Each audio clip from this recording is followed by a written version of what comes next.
বলেন, 1 মিনিট বলেন। মাননীয় স্পিকার, আমি জানি আমি উত্তর পাবো না। শালীন ভাষায় কথা বলেন। তারপরে আমি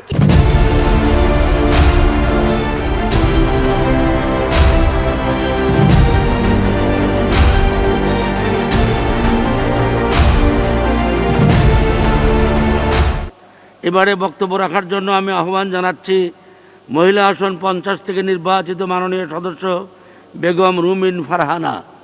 মাননীয় সদস্য, আপনার সময় 12 মিনিট। মাননীয় স্পিকার, আপনাকে অসংখ্য ধন্যবাদ। মাননীয় স্পিকার, যেহেতু 1970 সালের 7ই ডিসেম্বর থেকে 1971 সালের 17ই জানুয়ারি পর্যন্ত বাংলাদেশে অবাধ নির্বাচনের মাধ্যমে শাসনতন্ত্র রচনার উদ্দেশ্যে প্রতিনিধি নির্বাচিত করা হয়েছিল এবং যেহেতু এই নির্বাচনে বাংলাদেশের জনগণ 169টি আসনের মধ্যে আওয়ামী লীগ দলীয় 167 জন প্রতিনিধি নির্বাচিত করেছিল এবং যেহেতু জেনারেল ইয়াহিয়া খান 1971 সালের 3রা মার্চ তারিখে শাসনতন্ত্র রচনার উদ্দেশ্যে নির্বাচিত প্রতিনিধিদের অধিবেশন আহ্বান করেন এবং যেহেতু তিনি আহত এই অধিবেশন স্বেচ্ছাচার এবং বেআইনিভাবে অনির্দিষ্টকালের জন্য বন্ধ ঘোষণা করেন এবং যেহেতু পাকিস্তান কর্তৃপক্ষ তাদের প্রতিশ্রুতি পালন করার পরিবর্তে বাংলাদেশের জনপ্রতিনিধিদের সঙ্গে পারস্পরিক আলোচনাকালে ন্যায়নীতি বহির্ভূত এবং বিশ্বাসঘাতকতামূলক যুদ্ধ ঘোষণা করেন, সার্বভৌম ক্ষমতার অধিকারী বাংলাদেশের জনগণ নির্বাচিত প্রতিনিধিদের প্রতি যে ম্যান্ডেট দিয়েছেন সে ম্যান্ডেট মোতাবেক আমরা নির্বাচিত প্রতিনিধিরা আমাদের সমবায় গণপরিষদ গঠন করে পারস্পরিক আলোচনার মাধ্যমে বাংলাদেশের জনগণের জন্য সাম্য, মানবিক মর্যাদা ও সামাজিক ন্যায় বিচার প্রতিষ্ঠা করবার উদ্দেশ্যে বাংলাদেশকে একটি সার্বভৌম প্রজাতন্ত্র ঘোষণা করছি। এটাই ছিল স্বাধীনতার ঘোষণাপত্র। মাননীয় স্পিকার, স্বাধীনতার সুবর্ণ জয়ন্তীতে আমি স্মরণ করিয়ে দিচ্ছি, পাকিস্তান ভেঙে একটা নতুন দেশের জন্ম হয়েছিল জনরায়কে উপেক্ষা করে গণতান্ত্রিকভাবে নির্বাচিত জনপ্রতিনিধিদের হাতে ক্ষমতা হস্তান্তর না করবার ফলে। সুতরাং মুক্তিযুদ্ধের একটি মাত্র চেতনার কথা বলতে হলে সেটি হলো গণতন্ত্র। এই একটি শব্দই সবকিছু বলে দিলেও আমরা আমাদের স্বাধীনতার ঘোষণাপত্রে স্পষ্ট উচ্চারণ করেছিলাম সাম্য, মানবিক মর্যাদা ও সামাজিক ন্যায় বিচারের কথা, যা আরেকটু বিস্তারিতভাবে বলা হয়েছে আমাদের সংবিধানের প্রস্তাবনার 3য় অনুচ্ছেদে। আমরা আরো অঙ্গীকার করিতেছি যে আমাদের রাষ্ট্রের অন্যতম মূল লক্ষ্য হইবে গণতান্ত্রিক পদ্ধতিতে এমন এক শোষণমুক্ত সমাজতান্ত্রিক সমাজের প্রতিষ্ঠা যেখানে সকল নাগরিকের জন্য আইনের শাসন, মৌলিক মানবাধিকার এবং রাজনৈতিক, অর্থনৈতিক ও সামাজিক সাম্য, স্বাধীনতা ও সুবিচার নিশ্চিত হইবে।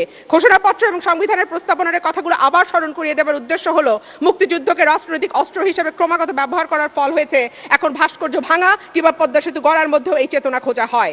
পরিকল্পিতভাবে এই রাডিক্যাল সংজ্ঞা দেবার সুবিধা হলো মূল চেতনাকে সরিয়ে যে কোনো কিছুকে চেতনা বলে সামনে এনে ক্ষমতাসীন দল ও সরকারের সকল অপকর্মকে জায়েজ করবার চেষ্টা করা যায়। স্বাধীনতার ঘোষণাপত্র এবং সংবিধানের প্রস্তাবনা হচ্ছে আমাদের রাষ্ট্র গঠনের মূল মন্ত্র।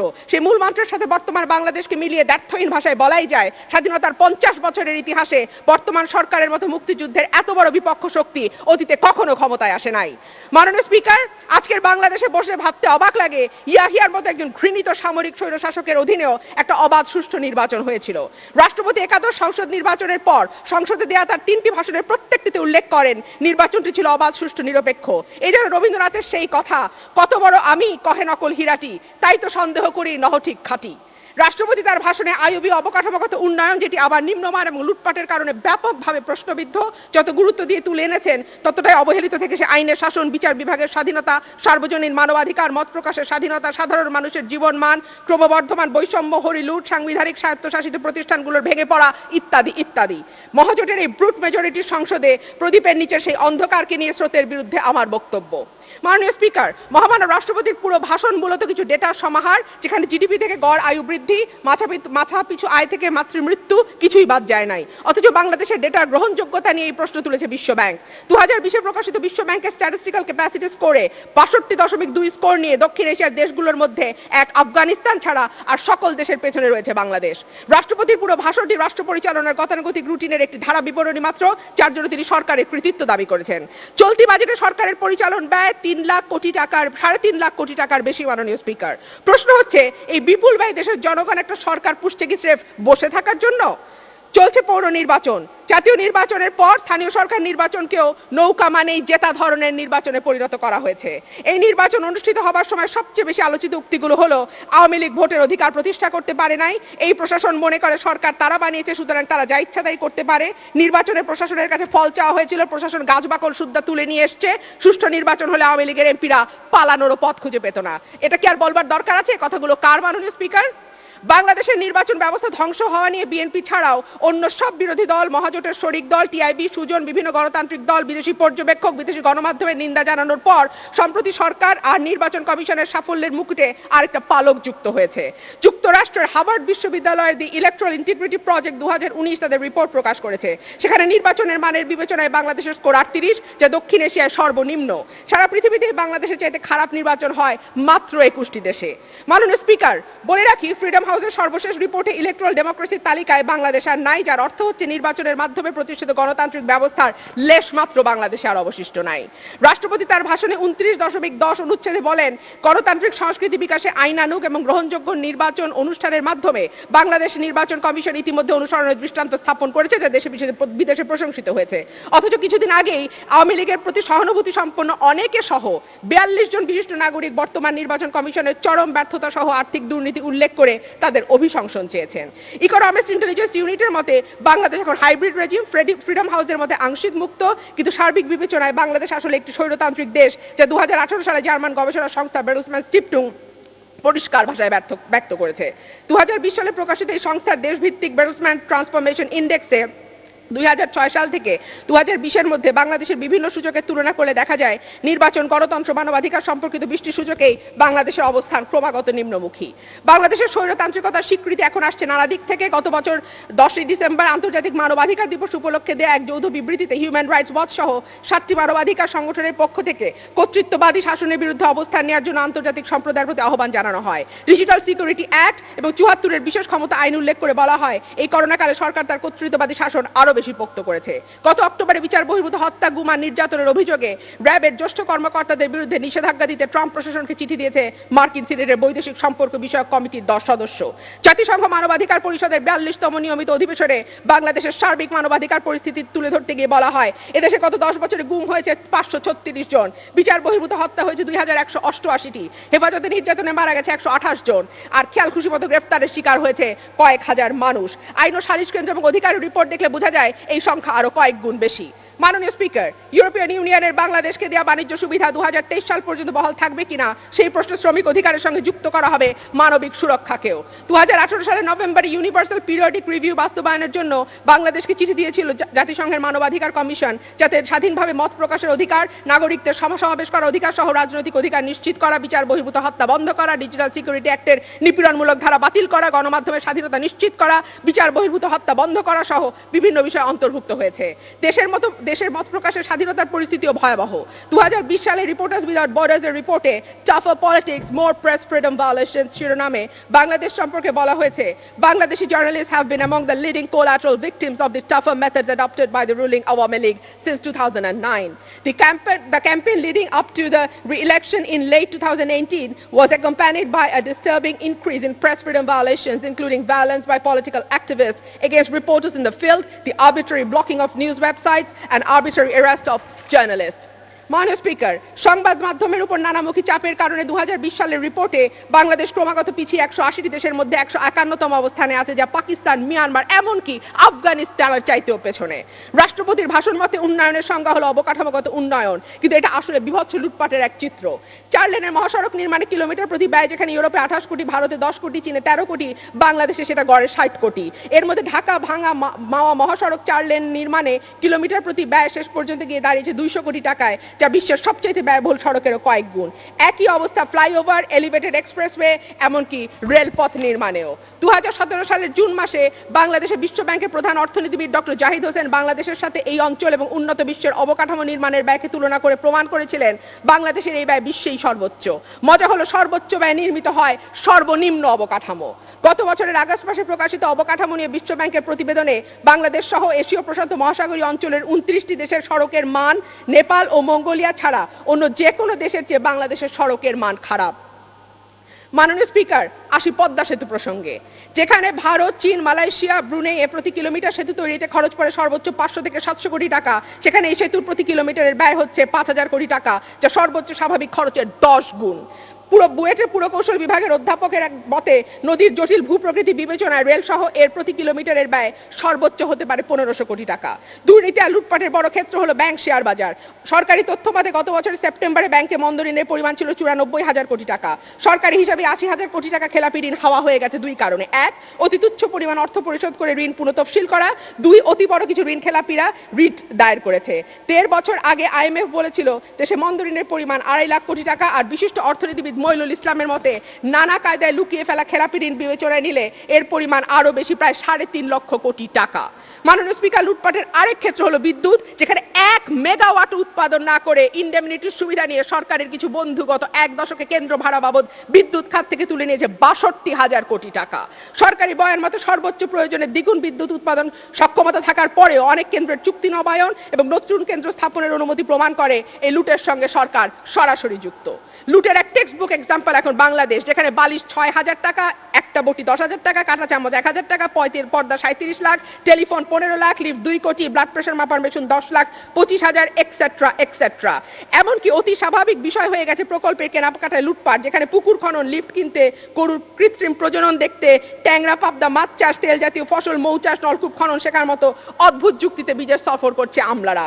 এইসব লুটের টাকার একটা বড় অংশ বিদেশে পাচার হয়ে তৈরি হয় বেগমপাড়া কিংবা সেকেন্ড হোম। গ্লোবাল ফিনান্সিয়াল ইন্টিগ্রিটির তথ্য মতে প্রতি বছর বাংলাদেশ থেকে 80,000 কোটি টাকার বেশি পাচার হয়, যা কেবল ওভার অ্যান্ড আন্ডার ইনভয়েসিং এর মাধ্যমে ব্যাংকিং চ্যানেলে পাচারের তথ্য। আর সেই সঙ্গে হুন্ডি যোগ করলে সেটা 1 দশকে 8.5 লক্ষ কোটি টাকারও অনেক বেশি হবে। মাননীয় স্পিকার, গত এক যুগে জানা অজানা লুটের ফল হয়েছে বাংলাদেশের কোটিপতির বাম্পার ফলন। 2009 সালে 21,492 জন কোটিপতি 2020 সালে দাঁড়িয়েছে 87,488 জনে। ব্যাংকের হিসাবের বাইরে আছে বহু কোটিপতি, যার ফল ফলেছে বিশ্বে 250 কোটি টাকার বেশি সম্পদের মালিক। অতি ধনী বৃদ্ধির হারে বাংলাদেশ প্রথম, ধনী বৃদ্ধির হারে তৃতীয়, আর বিশ্বে দরিদ্র মানুষের সংখ্যায় বাংলাদেশের স্থান পঞ্চম। তীব্র বৈষম্য গিনি সহ নিয়ে গেছে চরম বৈষম্য নির্দেশকারী 0.5-এর খুব কাছাকাছিতে। বিএনপির শাসনামল 2001 থেকে 6 পর্যন্ত দারিদ্র্য বিমোচনের হার ছিল 1.8, যেটা 6 থেকে 10-এ নেমে দাঁড়ায় 1.7, এবং 11 থেকে 16-তে এসে দাঁড়িয়েছে 1.2%। দারিদ্র্য বিমোচনের হার আশঙ্কাজনকভাবে কমছে, যদিও এই সময়টাতে জিডিপির উচ্চ প্রবৃদ্ধি আর মাথাপিছু আয় বাড়ার গর্ব করছে সরকার। মাননীয় স্পিকার, এদিকে স্বাস্থ্য, শিক্ষা, সামাজিক সুরক্ষার মতো ওয়েলফেয়ার খাতে জিডিপির অনুপাতের বরাদ্দ দক্ষিণ এশিয়ায় সবচেয়ে কম বাংলাদেশে। তাই তথাকথিত উন্নয়নের হাওয়া একটুও লাগে নাই দেশের সাধারণ মানুষের জীবন মানে। করোনার সময় ত্রাণ নিয়ে গর্বিত সরকারের প্রেস নোটের তথ্য অনুযায়ী, সরকারি প্রেস নোট মাননীয় স্পিকার, একজন মানুষ গড়ে দিনে খাদ্য বরাদ্দ পেয়েছে 14.55 গ্রাম, অর্থ সাহায্য পেয়েছে 11.38 পয়সা। ত্রাণের নামে এই প্রহসনের ফল ফলেছে এখন সানেমের সাম্প্রতিক এক গবেষণা বলছে দেশে বর্তমানে 42% মানুষ দারিদ্র্য সীমার নিচে বাস করে। বিবিএস এর করোনার আগে করা এক জরিপে দেখা যায় শহরের 8% দরিদ্র পরিবার না খেয়ে ঘুমাতে যায়, 12% দরিদ্র পরিবারে খাবার নাই, সারাদিনে এক বেলাও খেতে পায় না 3% দরিদ্র পরিবার। 2 মিনিট বলুন, 2 মিনিট। মাননীয় স্পিকার, 2 মিনিট দেওয়া হোক আমাকে। ঠিক আছে, বলুন। ধন্যবাদ। ঢাকা শহরের জনসংখ্যা 2 কোটি হলে শুধু এই শহরে অন্তত 6 লক্ষ মানুষ দিনে এক বেলাও খেতে পারে না। মাননীয় স্পিকার, 2010 সালে দুজন নোবেল বিজয়ী অর্থনীতিবিদ জোসেফ স্টিগলেটস এবং অমর্ত্য সেনের সাথে বিখ্যাত ফরাসি অর্থনীতিবিদ Jean Paul Fitoussi mismeasuring our lives why GDP does not add up শিরোনামের বইতে স্পষ্টভাবে দেখান জিডিপি প্রবৃদ্ধি ও মাথাপিছু আয়ের ভিত্তিতে করা অর্থনৈতিক উন্নয়ন পরিমাপ করবার সনাতন পদ্ধতিতে রাষ্ট্রের বেশিরভাগ মানুষের সত্যিকারের ভালো থাকা পরিমাপ করা যায় না। তাই বিশ্বজুড়ে এই চল উঠে গেলেও সরকারের এটাই এখন একমাত্র সম্বল। সরকারের এই যাবৎকালের সকল ব্যর্থতাকে ছাপিয়ে গেছে করোনাকালীন ব্যর্থতা। মাননীয় স্পিকার, শুরু থেকে করোনার পরীক্ষা, মাস্ক, পিপি, হাসপাতাল সজ্জা, অক্সিজেন সরবরাহ, আইসিইউ প্রণোদনা সহ সকল ক্ষেত্রে দুর্নীতি, অব্যবস্থাপনায় কঠিন সময়কে কঠিনতর করেছে। পৃথিবীতে একমাত্র দেশ বাংলাদেশ যেখানে করোনার নকল সার্টিফিকেটও বিক্রি হয়েছে। এই সব কিছুর পরে যুক্ত হয়েছে এখন টিকা নিয়ে ব্যবসা। শুধু সেরাম ইনস্টিটিউটের সাথে সরাসরি চুক্তি না করে বেক্সিমকোর সাথে চুক্তি করার কারণে বাংলাদেশকে ভারতের তুলনায় 47% বেশি দামে টিকা কিনতে হচ্ছে, যাতে 325 কোটি টাকা যাবে কোম্পানির পকেটে। এছাড়া বেসরকারি খাতে টিকা বিক্রির ক্ষেত্রে তারা ভারতের বেসরকারি টিকার তুলনায় কমপক্ষে 40 ভাগ বেশি দাম ধরছে। বার্ধক্য, অসুস্থ ইত্যাদি সত্যিকারের ভালনারেবল মানুষকে বাদ দিয়ে সরকারের প্রায়োরিটি লিস্টে থাকছে সরকারের বিভিন্ন সংস্থায় কাজ করা কর্মকর্তা কর্মচারীরা।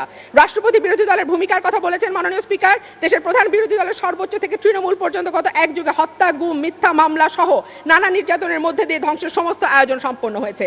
মিথ্যা হয়রানিমূলক রাজনৈতিক উদ্দেশ্য প্রণোদিত মামলায় বিএনপি চেয়ারপারসনকে কারাগারে পাঠানো, অ্যাক্টিং চেয়ারম্যানকে দেশে ফিরতে না দেয়া, দলের মহাসচিবকে দফায় দফায় জেলে পাঠানো, সবকিছুই হয়েছে বিএনপিকে ধ্বংস করে ফেলার উদ্দেশ্যে। এই প্রেক্ষাপটে রাষ্ট্রপতির আহ্বান স্রেফ প্রহসন মনে হয়। বিস্তারিত ভাষণের 27.1 থেকে 27.15 অনুচ্ছেদে মহামান্য রাষ্ট্রপতি মানব বিচার বিভাগ ও আইনের শাসন নিয়ে বলতে গিয়ে বিচারক নিয়োগ, ভবন নির্মাণ ইত্যাদি ইত্যাদি কাজের কথা বলেছেন। কিন্তু আমরা যদি একটু দেখি, ওয়ার্ল্ড জাস্টিস রিপোর্ট 2020 বলছে বাংলাদেশের অবস্থান 188 দেশের মধ্যে 115তম। দক্ষিণ এশিয়ায় মিয়ানমার সহ প্রায়